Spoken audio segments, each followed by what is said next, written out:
Good morning, everyone. Welcome to the Unitarian Society of Germantown. We are glad you are joining us. I am Charles Gabriel, and I am the worship associate for today's service, a service celebrating the joy of the holiday season.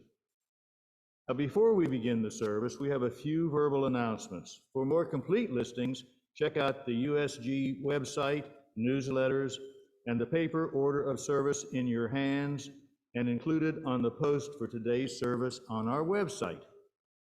Here are some highlights. Now, please check your order of service or the Zoom chat for links and emails, as I will not be announcing the links or emails. The sanctuary team today consists of Eric Foster and Bob Williford. Helping on Zoom today, Carolyn Cotton, Yachi Tsao, and Celeste Lamb. And of course, Carolyn Scott as executive producer. If you or someone you know is in need, please reach out to our caring team. Now for the children and youth, OWL is starting right now in the Sullivan Wing. After the story for all ages today, children will be hummed out to the Edna Jones Assembly Room on the second floor for crafts and games for the spirit. Dungeons and Dragons group meets today at 1 p.m. Now for the adults, if you brought in a wrapped and tagged holiday angel gift for the family at Penn, and you haven't done so already, please bring up your gift after the service to this table right over here, where you see there's already some gifts on the table. Now, if you haven't done, and do that if you haven't done so already.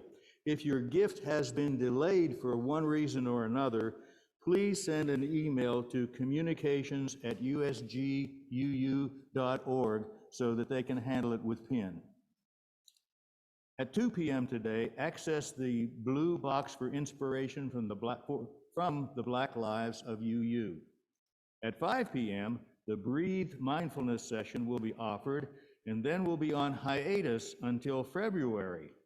Indeed, all of our mindfulness programs will be on holiday for the next 2 weeks, resuming in the first week of the new year, with the exception being the Thursday night mindfulness with Jesse, which will be offered online on the 23rd and the 30th.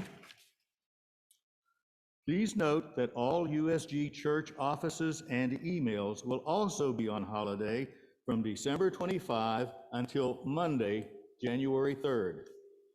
Before then, however, we have celebrations and services, and we hope you join them in whatever way you would like. At 7 p.m. on Tuesday, the Earth Spirit Circle invites you to pull up to your Zoom screen with cookies and a hot cuppa for a Yule ceremony. On Wednesday, December 22nd at 7 p.m., Reverend McKinley Sims of Mount Airy UU and Reverend Kent Matthias will lead a blue holiday service in our sanctuary and on Zoom. And hark the herald angels sing, for Friday is Christmas Eve with our 4 p.m. family pageant service and our 6 p.m. candlelight service. Advanced registration to attend in person is required. Not only do the herald angels sing, but the congregation will be allowed to sing along as well in the candlelight service. If you would like help reserving your seat, please call the church office or email Celeste and Carolyn at communications@usguu.org. Remember that we will be adorning our mitten tree during both services with your donation of warm woolies. Check your email this coming week for more holidays and holy days announcements, including ways you can be the gift you want to see in the world. For more information on these events and others, go to usguu.org and click on the News and Events tab. Now, let us turn our attention to the here and now and to our spirits as we begin our worship service.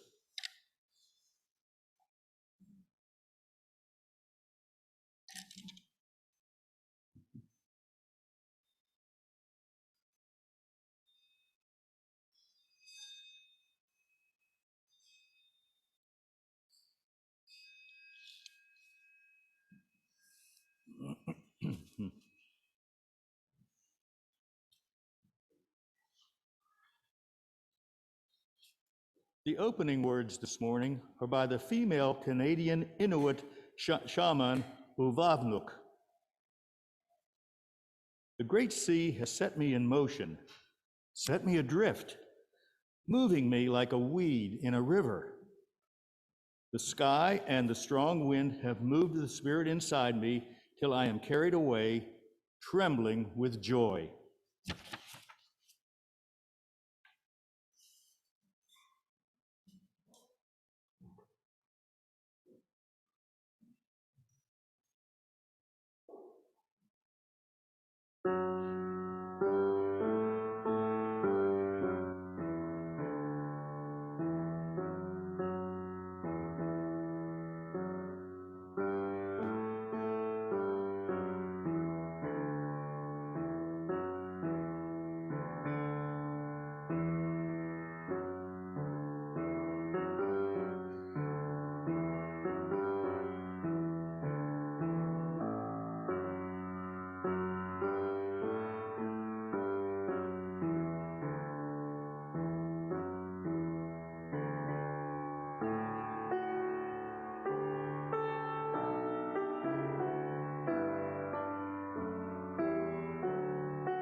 invite the children to come up. I'm not sure if you can hear me. The children, come on down.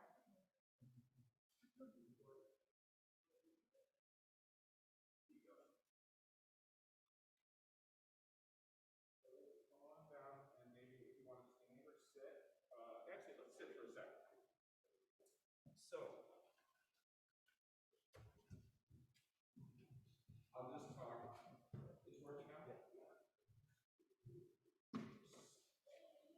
Joy is the spiritual kingdom of abundance. Joy. So, honest question.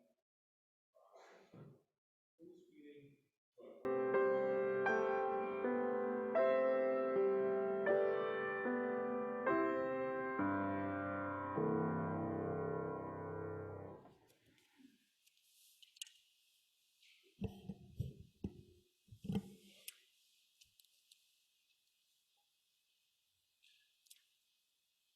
Our wonderful intern minister, Miss Latifah Griffin Rogers, is not able to be here today due to family issues. It's nothing serious, but I am taking her place for the concerns of the community and the meditation this morning. And we're sending Latifah and her family a lot of love, as we're connected with so many people who are on Zoom today. It's great to be together in person and virtually, as always. I want to lift up so many folks going through hardships in the world, including the folks in Kentucky who've gone through unimaginable suffering from tornado damage, and the people of Afghanistan suffering tremendous problems, including hunger and starvation.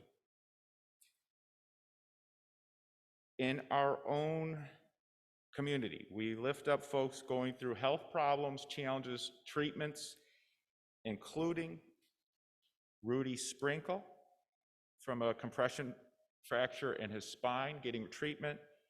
Jerry Whalen had a successful hip replacement this week. He's recovering with family at home. Debbie Ward, still recovering from surgery on a broken arm. We have a number of folks in the congregation who are newly grandparents in the last year, and I want to lift up Barbara Ginn. Barbara Ginn is a new grandparent this year, a wonderful member of our church, and so many others who have welcomed babies into their family. And as we look around, let's give thanks for the decking of the halls.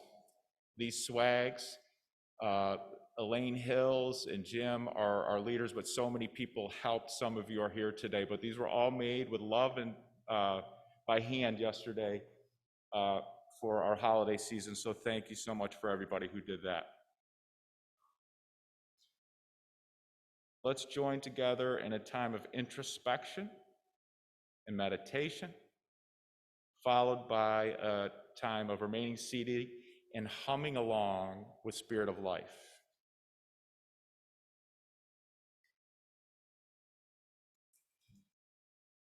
It is said that Abraham Lincoln called laughter the joyous, beautiful evergreen of life, and that he gave his laughter to his friends, but sat alone with his tears. This morning, we honor the fact that all of us and all human beings have joys and sorrows in our lives. Most of us are bearing great unseen burdens, and we make space for each other, for tears and mourning. And we give thanks that those who can bring laughter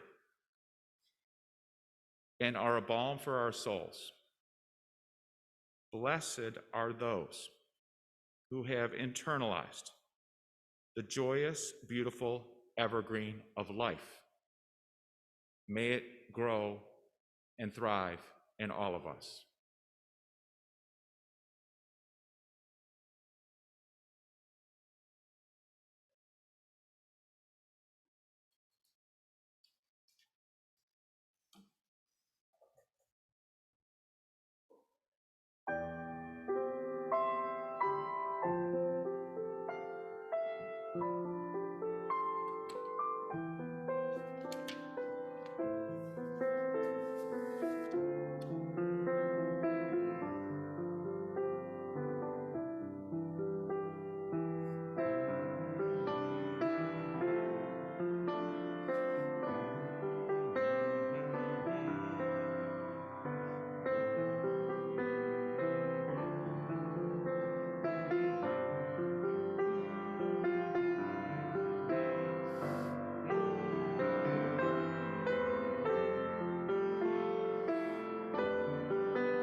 So start this time, I want to invite each and every one of you to reflect upon a very important question. Question is, what is your favorite Christmas movie?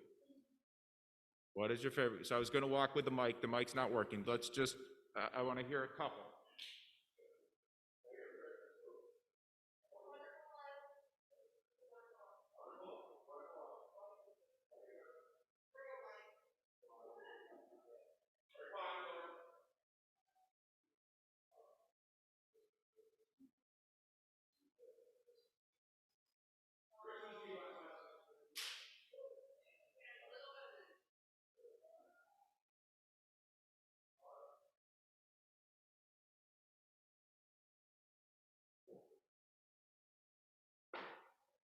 And I could ask the same about other holidays, but I think the Christmas movie question really is nice to chat about for so many of us. My favorite movie is A Charlie Brown Christmas, without a doubt. Rudolph's second, and then Grinch, I'd say, is third. For some reason, I realized I really just love the Christmas animation movies. We need not think alike to love alike. You guys do not have to agree with me on that.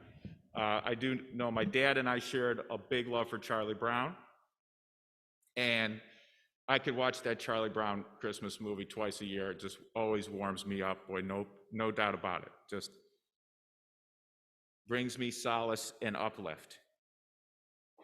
And near the beginning of the film, Charlie Brown and Linus are outside in their winter hats and coats, and they're walking along. And Charlie Brown says to Linus, I think there must be something wrong with me.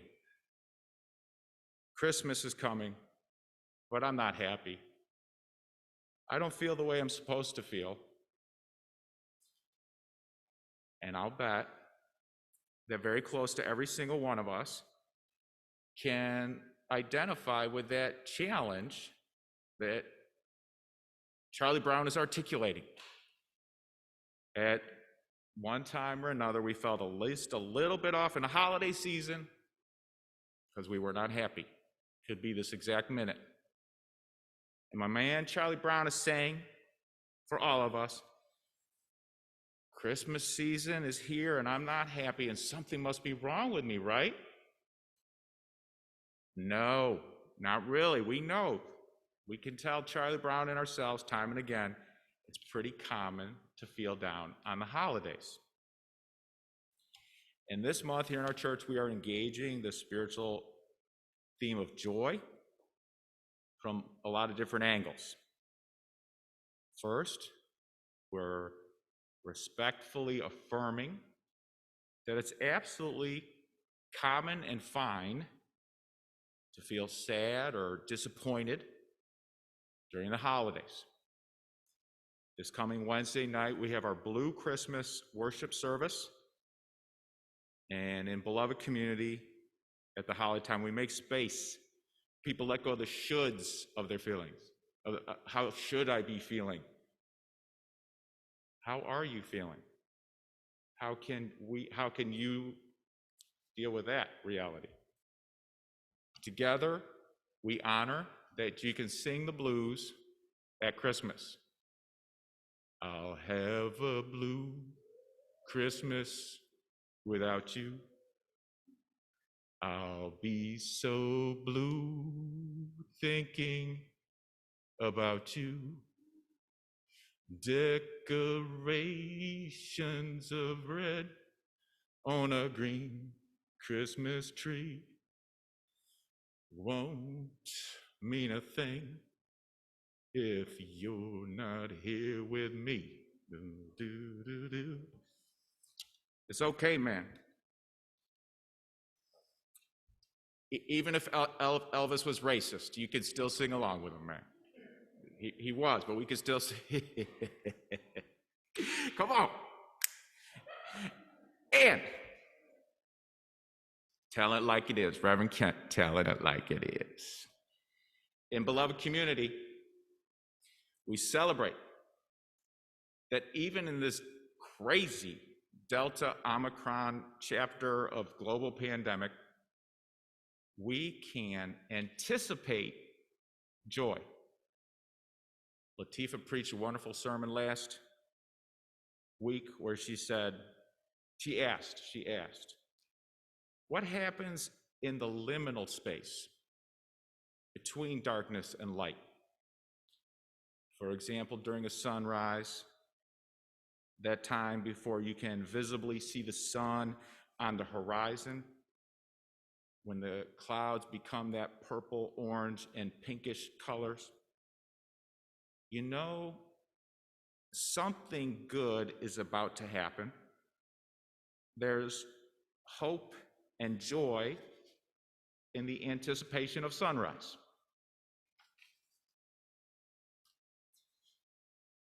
I've really taken note that in the last month or so, I have heard a wide variety of people talk about experiencing hope and joy this season.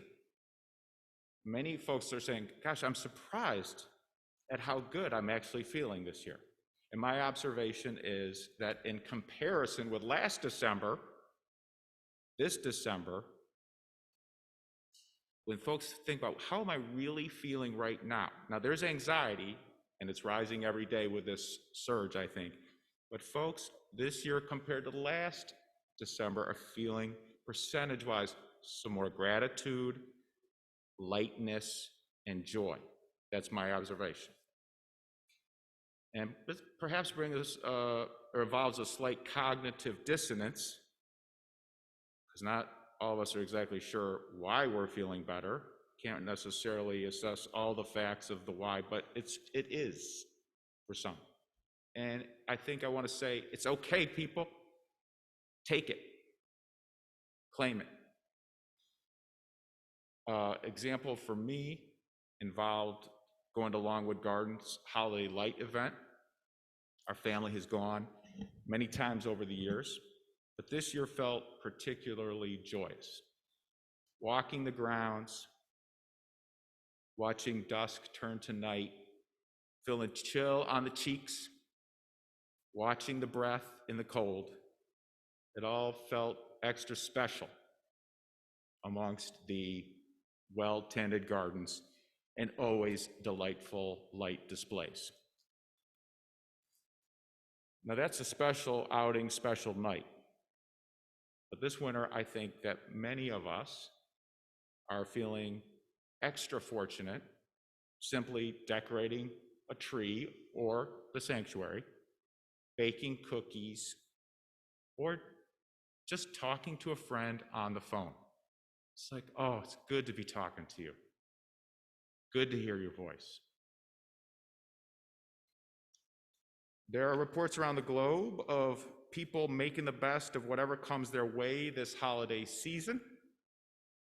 In Northeast England, you might have seen this story on the news. 60 people on a bus excursion to a remote mountain pub. Tough snowstorm hit, making the roads treacherous. The group of 60 folks get stuck in the pub, this just happened, for 3 nights. They had a fantastic time. Now, it was not the easiest situation. I did not see any reporting on the toilets and the bath. It must not have been pretty sight, let alone showers. They had a crazy zigzag sleeping arrangement they made on this huge floor. But they did, thanks to solar power, have heating and light. But they laid back, they talked, they drank and ate. I'm sure they drank and ate some more in a pub in the mountains. They laughed, they played board games, they sang songs. So many of them told the reporters they had a time they'll never forget of joy.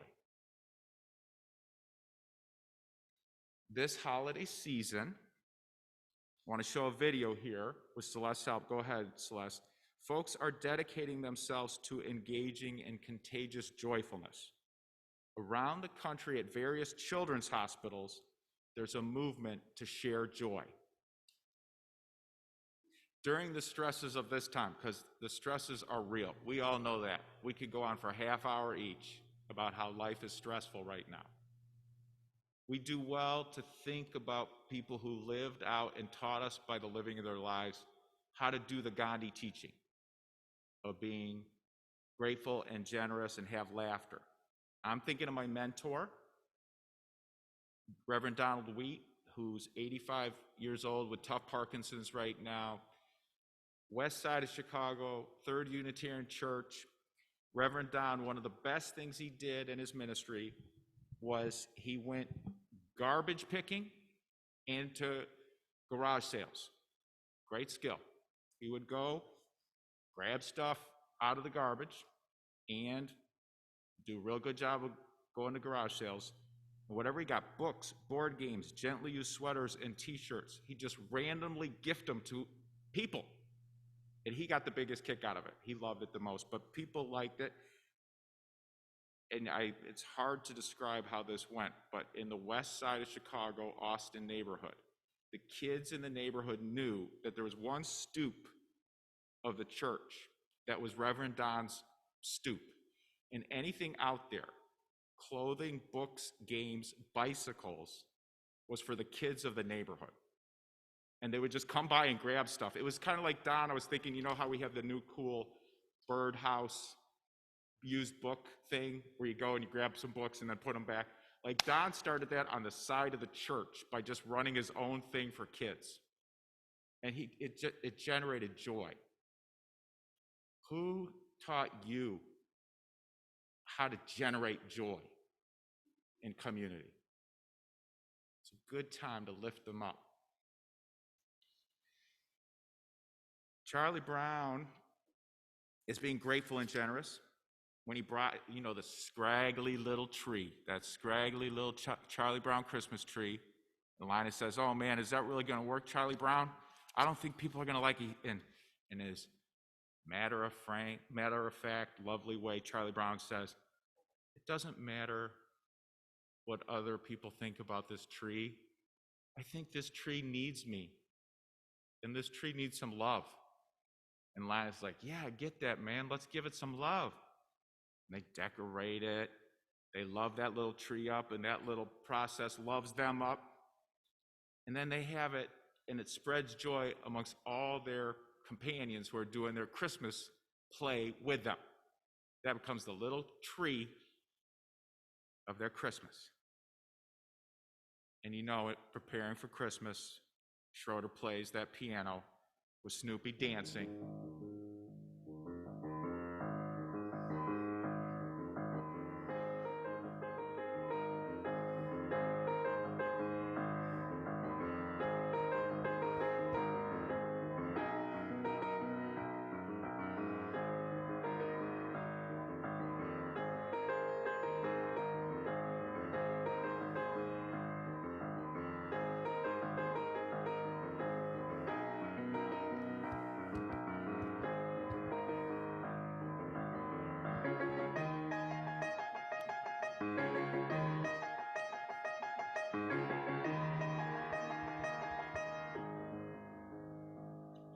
Who doesn't love that? Who doesn't love little?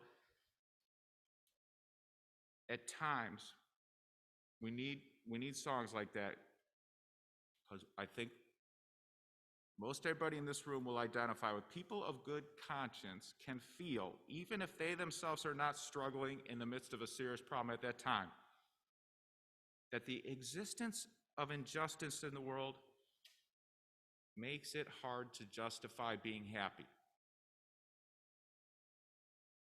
I wrestle with this with ambivalence. I'll bet a lot of you do too. Death and destruction from tornadoes in Kentucky, hunger and starvation in Afghanistan, 535 murders in Philadelphia, 535, a number that should never, ever be acceptable. And it's hard. It can feel misguided to feel joy. So real. And our Unitarian Universalist theology highlights a spirit of joy, which is available to all people universally. You can say, however you want, that this joy emanates from God's grace, or the spirit of life, or from humanity, or from the cosmos, regardless of the language of theology you choose. If we're chronically angry about the wrongs of the world, our indignation alone often does not solve the problem. Bell Hooks was a great teacher of this. She said, you can be enraged, but don't forget to feel some joy, because they're both going to be needed. To be truly happy in this world is a revolutionary act. And often that involves a revolution from within to start, right here.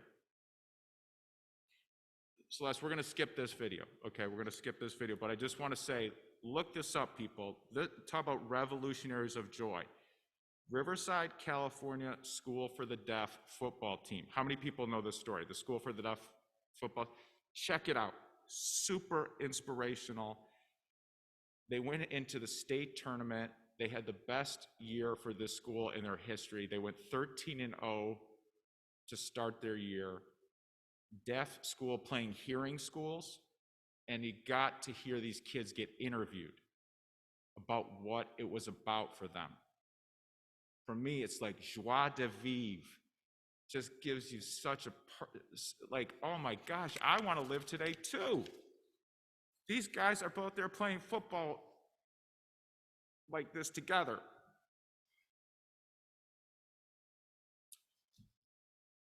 As revolutionaries,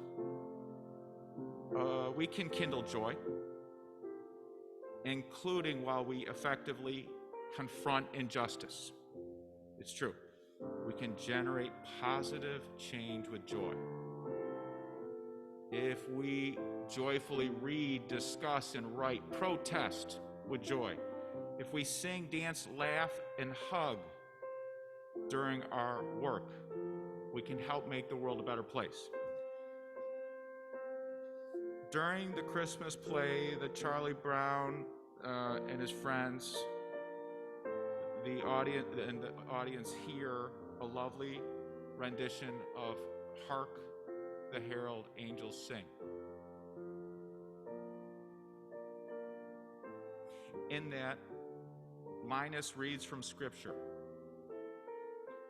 "For behold, I bring unto you good tidings of great joy, which shall be for all people."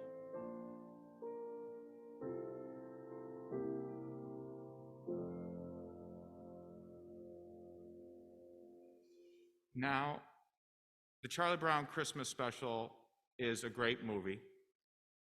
And I really, it's almost a perfect movie. But I do have one thought of how I might change the script.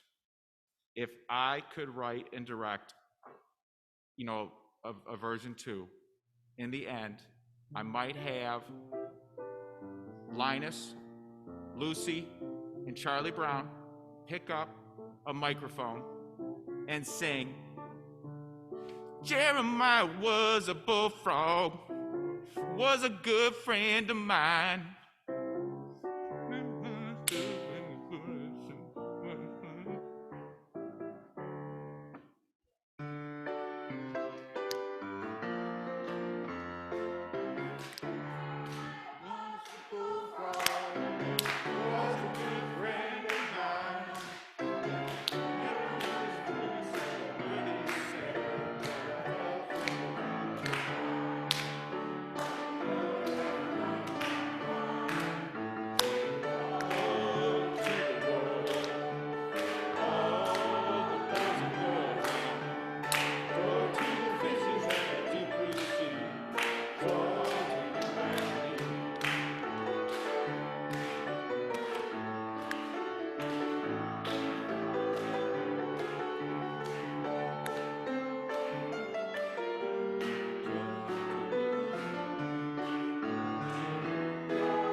Well, that was our vocal jug band. And the members of the vocal jug band are Sarah DeGioia, Betsy Gabriel, Jody Heel, Norman Matlock, and one other, and of course, Barbara Brown.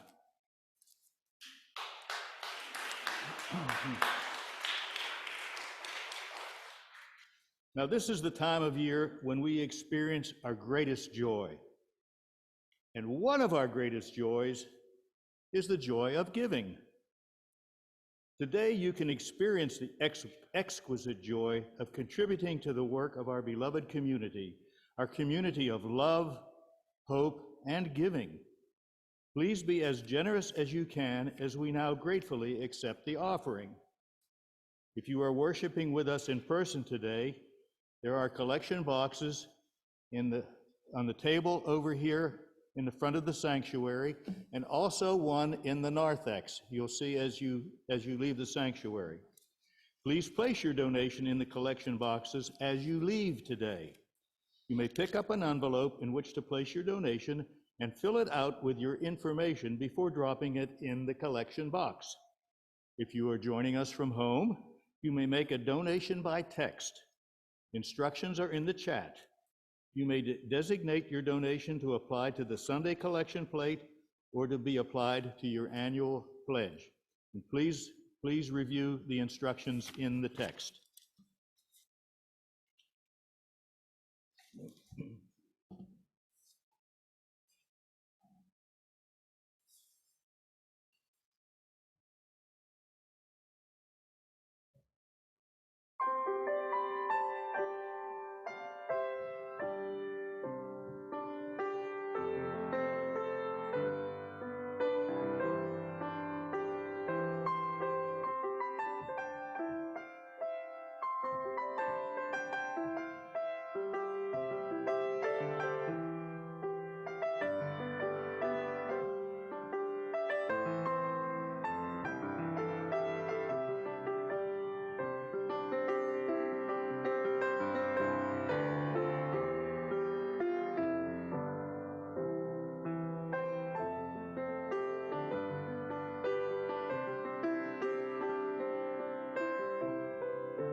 Before Charles gives the closing words, I just want to call your attention to the front. Kay Weiser has, with her hands in love, made a beautiful gift to the church.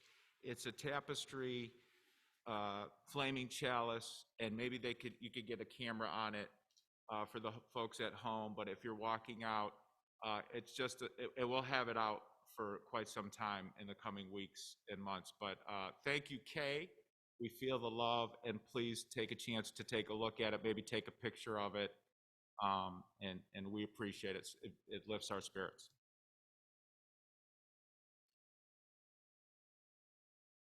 Now, before the closing words, let's take a few moments to allow Barbara to get up to the organ loft, and let's pass the peace amongst ourselves, both here in the sanctuary and at home on Zoom.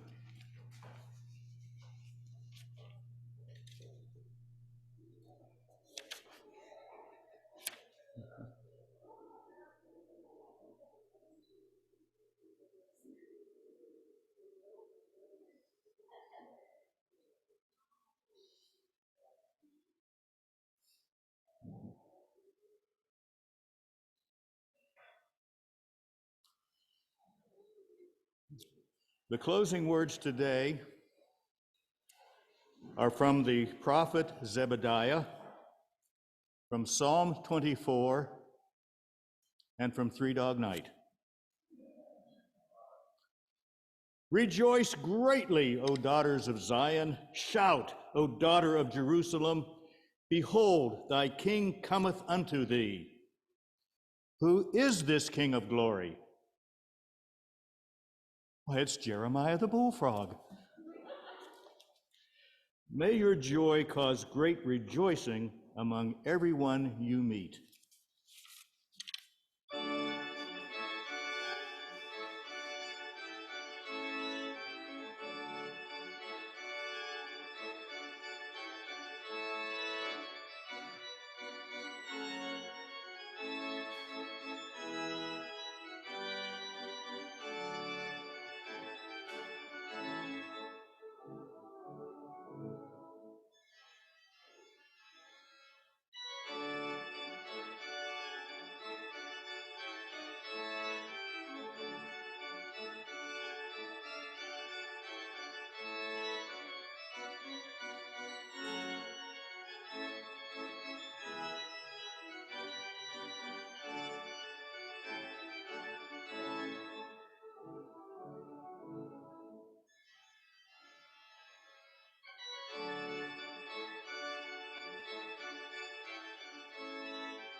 You can see how well we communicate. We will now extinguish the chalice as we end our worship service. If you are on Zoom, you are invited to join a breakout room for fellowship. If you are here in person, please enjoy chatting with others while remaining mindful of our COVID-safe protocols of being masked and remaining socially distanced. We wish blessings of darkness and light to all in the coming week.